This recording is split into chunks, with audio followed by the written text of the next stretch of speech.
partner may have a really weak minimum response, and you don't want to force your partner to bid 3 hearts or 3 spades and play a 4-3 fit at the 3 level. Does that make sense? So, like sometimes, like you might get an auction like this, like let's say a club. Oops. Hang on, we don't want an overcall for the opponents here.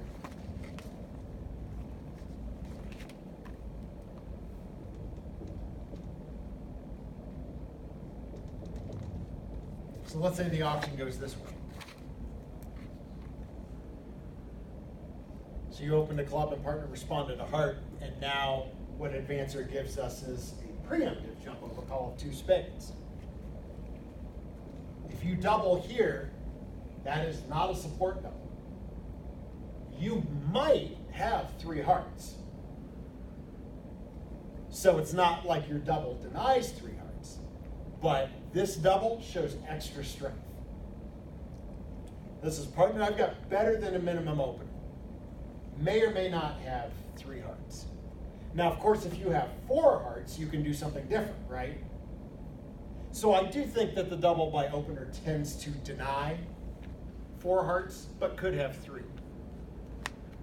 Does it make sense to everybody why this would be the case on this kind of auction here? If you belong in hearts, you'll still get to hearts. If opener has 4 hearts, think about all the things you could do, right? You could raise the 3. You could jump to 4. You could Q-bid 3 spades, right? There are all sorts of other things you could do if you wanted to force to game or invite game in hearts. Yeah, 3 hearts you might do. You might be minimalish and still venture 3 hearts here because you want to show partner the heart fit before they do something like sacrificing spades against you. So I do think double here absolutely denies 4 hearts. You might have 3, but more importantly, you're just saying, hey, I've got a bigger hand. I'm definitely not selling out to 2 spades. But that's not a support double. Because you don't want, and you might have a big hand that doesn't have support at all, right? I mean, what if you have an 18-point hand, but you have a singleton heart? Well, what would you do? Or a small doubleton or something. I mean, you've got to express to partner your extra values. You might be able to Q-bid, but partner might expect some sort of tolerance for their suit if you Q-bid. I mean, if you bid 3 spades here, you're pretty much forcing the game, right? And so without extra values, and so that's the reason is if you just have a minimum opener and you don't have a support double, you just want to pass because you don't want to put partner on the spot and force a 3-heart bid over there in what might be a 4-3 fit. So that's why we don't have the support double in this situation. So basically, if that interference comes in at a high enough level where you can no longer bid, or more specifically, your partner can no longer just make a weak preference back to 2 of your major, then it's not a support double. It's just too risky. It just puts too much pressure on responder when they have, just barely enough to squeak out a response. So.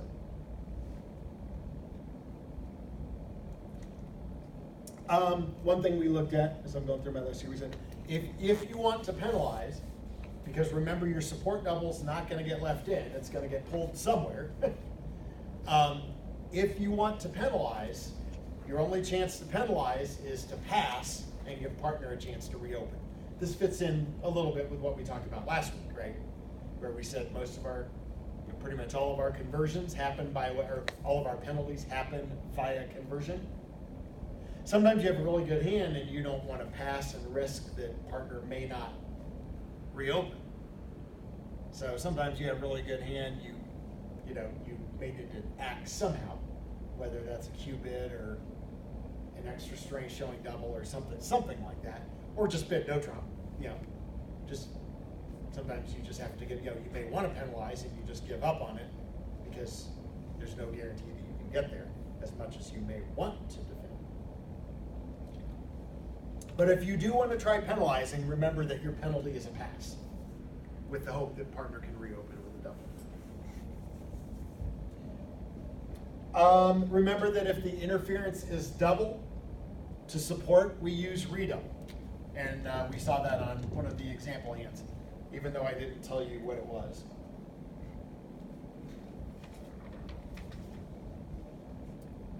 Because that'll happen too, right?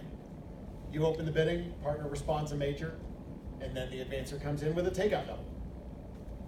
Right?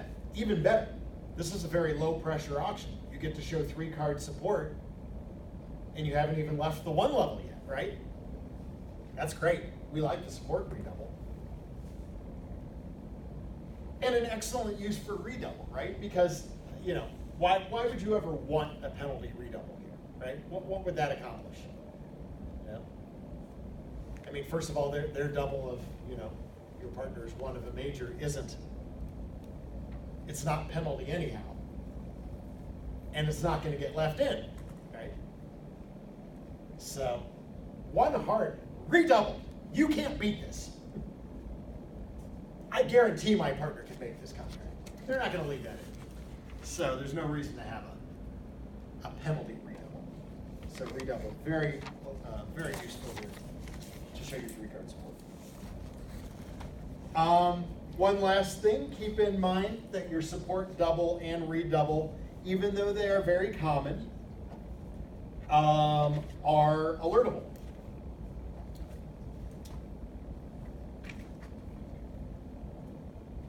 So remember, responder, that you are alerting openers double or redouble. Again, you don't have to describe unless asked, but be sure that you are saying alert, because most doubles are not alertable, but this is one that still is. It still is in red on your convention card. Even though it is a very common treatment, it's one that you still have to alert. The alert procedure actually changed on support doubles. When I started playing duplicate, believe it or not, you had to alert the pass, because you had an inference that partner did not have 3-card support. That actually used to be alertable. Fortunately, they took that away and said, you know what? Bridge players may do some really stupid things, but we trust that they'll draw the inference or pick up their opponent's convention card and see support doubles if they want to, and know that opener doesn't have support. Basically, they figured out that, you know, as an opponent, that's on you, right? You've got to be the responsible one to look into that and not make assumptions about a fit or no fit. So if there is no support double, you are on your own to see if the opponents do play support doubles, because they don't have to alert the pass. And that's good, you know, we don't really want to be alerting passes. I mean, that's getting to me, right? I mean, we have enough stuff to worry about with announcements and alerts anyhow. You know, if we're alerting passes, that is really going to muddy the waters even more.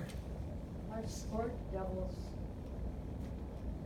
only for majors or for anything? I would typically only use it for majors. In theory, if your auction starts a club pass a diamond,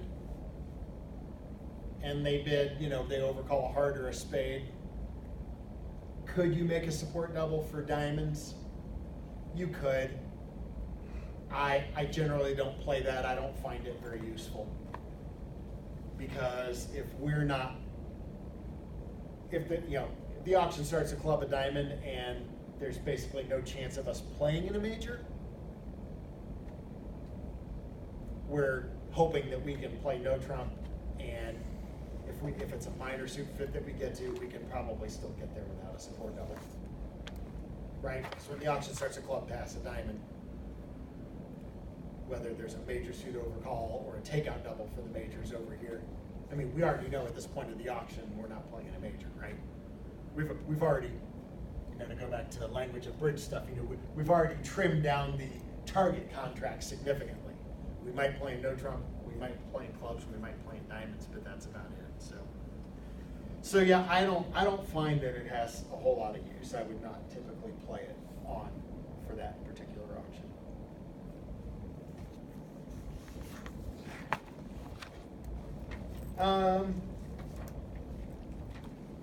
Let's look at, I don't think we need to go through all these examples, but let's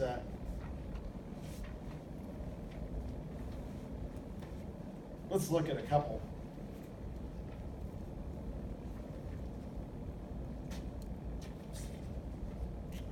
Let's look at a couple that are different from anything that we've seen on the worksheet.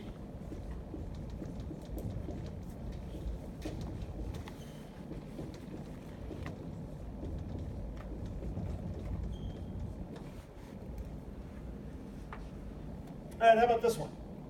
Kind of cute hand. 14 point with a good 7-card club suit. All right, so we're all going to open one club, right?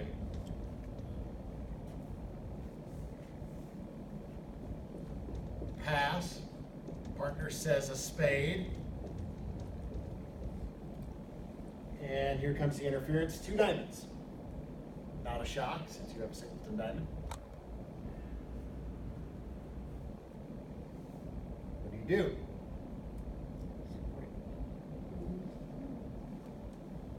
You should double. Yes, I know you have 3 spades and 7 clubs.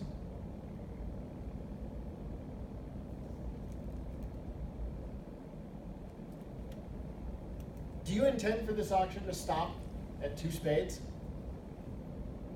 No. You are going to bid again. If you know you're going to bid again no matter what, go ahead and make the support number. Because you'll get to describe this here, right? Let's say partner has a fairly weak response, and they go back to 2 spades, which they might do with 4 or 5 spades. They might even do it with 6 spades, if they had a pretty weak response, right? What are you going to do next? You're going to plan, right? How about bid your clubs? Now, this wouldn't promise 7, but I think it would promise at least a good 6-card suit. But you see what you've done here? You've started to paint a nice picture of your hand. You wouldn't pull 2 spades and offer clubs as a possible place to play unless you had a really good suit. And I think better than, I mean, yes, it's 14 high card points, but don't we all feel like the playing strength of this hand is pretty good? It's a good minimum. You got a singleton in the opponent's diamond suit, king third, a great holding for partner. I mean, now, if we have a game, the tricky question at this stage is, well, what's our best game? If partner has just a little bit extra, a little better than minimum, I can construct a lot of 8 or 9 point hands where partner probably would want to bid 4 spades, or where we would want to be in 4 spades. If partner had 5 of them. On the other hand, what if partner only has 4? Does partner have a diamond stop? Right? We haven't addressed that. Is 3-no completely out of the picture? No. Not necessarily. Could we have a 10 or 11 card club fit? Where, one of those, maybe more rare hands where 5 clubs is the best game. But what's the next bid? Do you use the Western Q? Western Q would be available if either of you were to bid 3 diamonds. I thought Western Q wasn't available when you have already found a major fit. Would we not assume that we have found a major fit? No. Well, we found a fit, but it's not necessarily an 8-card fit. But that doesn't mean that Western Q isn't still available. And I do that That before was one of our going. reasons in the paper you gave me. You haven't found a major. Right. But I've been in not very pretty majors. But if you want to entertain that idea, let's change this hand just a little bit.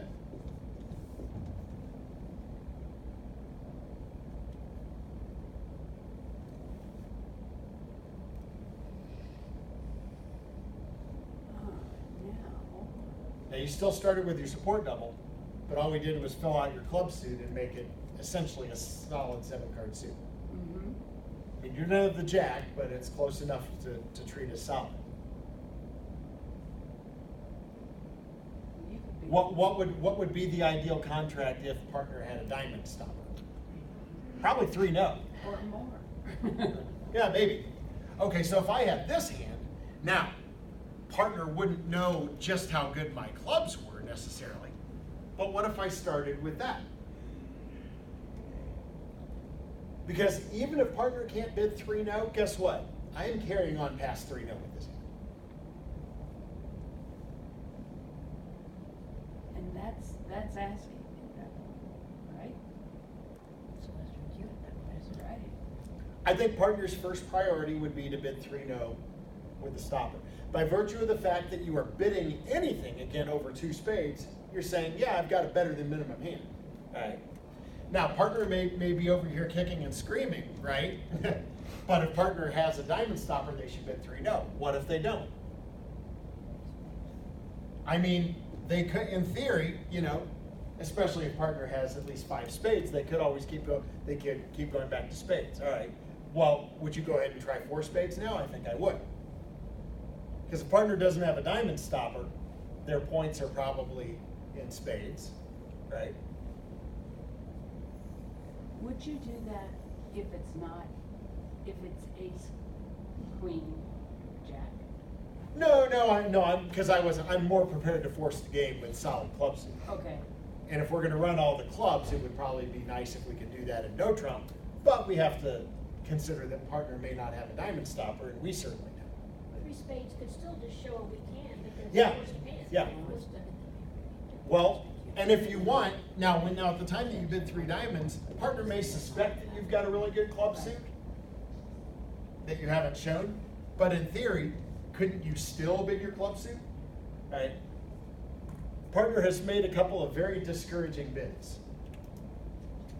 But like I said, I'm pretty much prepared to force the game with this hand.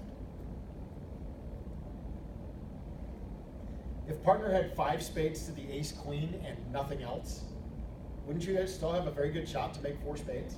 Yeah. Yeah. You'd probably draw trumps and run all your clubs, right? And probably don't have a trump trick to lose. Or what if partner's spades aren't that good? What if partner only has ace 5th of spades and another card somewhere? Who knows? Well, couldn't you play the ace king and then on any 3-2 split, and then if you wanted, you could start running your clubs and they could rough in with their master trump? And I've mentioned this on occasion in the past, but I always like, Karen Walker, when she has talked about this in past columns in the bulletin. A really good habit for you to get into is to, while we're still in the auction, envision as best you can how this hand is going to play. That's what I'm envisioning different hands. I'm like, okay, if partner has ace queen 5th of spades and not another card, 4 spades is probably a great contract. What if partner's spades aren't that good? What if partner's spades are only queen jack 5th and they don't have the ace? Well, they have to have another card somewhere, right? They have to have another card to have responded. Maybe it's the king of hearts, and we don't have a heart loser.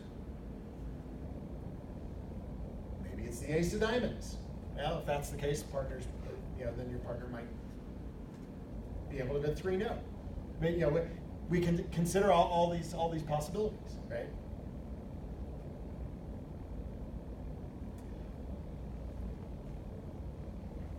One more quick one, and then I do want to take a short break and make sure that we have time to talk about a couple more doubles.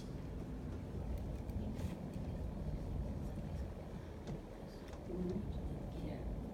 That's huge too. And the only thing that we've changed here is we're going to introduce bids from both of our opponents.